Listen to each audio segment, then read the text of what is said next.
আমি গ্যাসে কড়াই বসিয়ে দিয়েছি, এর মধ্যে দেবো হচ্ছে সাদা তেল।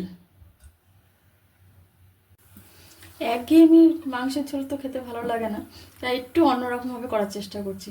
তা দিয়ে দেবো এবার তেলের মধ্যে আলুগুলোকে ভেজে নেব।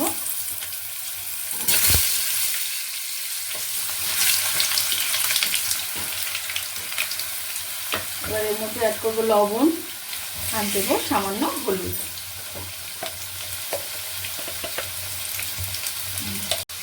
আলুটা ভাজা হয়ে গেছে, এবার আমি আলুটাকে তুলে নেব।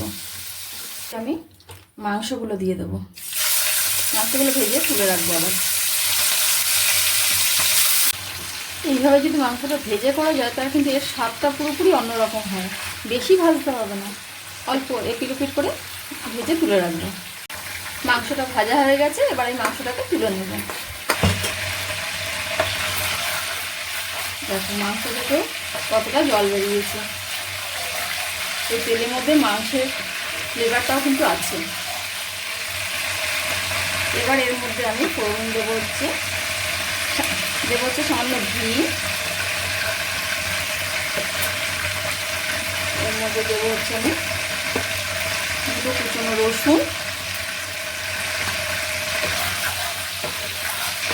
দেবো হচ্ছে গোটা গরম মশলা ফোড়ন,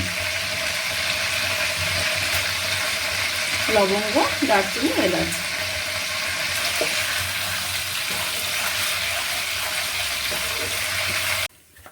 এরপর দেবো হচ্ছে পেঁয়াজ কুচনোটা।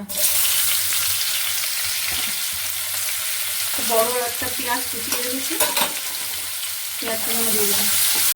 এরপর দেবো আমি আদা রসুন আর একটা শুকনো লঙ্কা বেটে নিয়েছি সেটা। মশলা বাটিটা ধুয়ে সামান্য একটু জল অ্যাড করে দিলাম। এরপরে দিয়ে দেবো সব গুঁড়ো মশলাগুলো।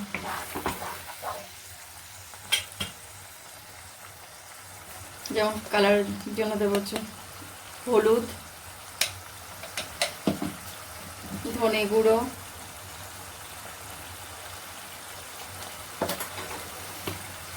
জিরে গুঁড়ো,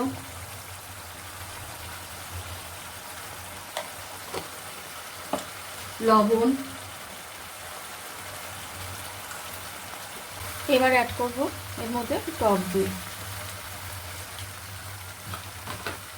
টকটাকে ব্যালেন্স করার জন্য সামান্য একটু চিনি। দেখো কালারটা কি সুন্দর এসেছে। এবার দিয়ে দেবো ভেজে রাখা চিকেনটা আর দেবো আলু।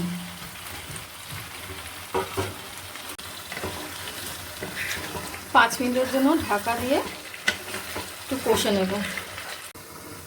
5 মিনিট বাদে আবার ফিরে আসলাম। এখন নেড়ে দেবো।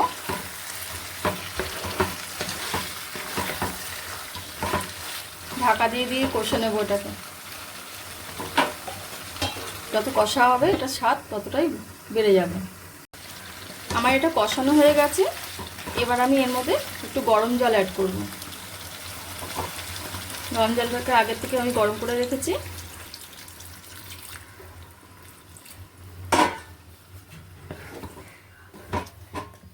এবার আমি 10 মিনিটের জন্য ঢাকা দিয়ে রাখছি, তারপর তোমাদেরকে দেখাচ্ছি। এবার ঢাকা খুলে দেখবো মাংসটা সিদ্ধ হয়েছে কিনা।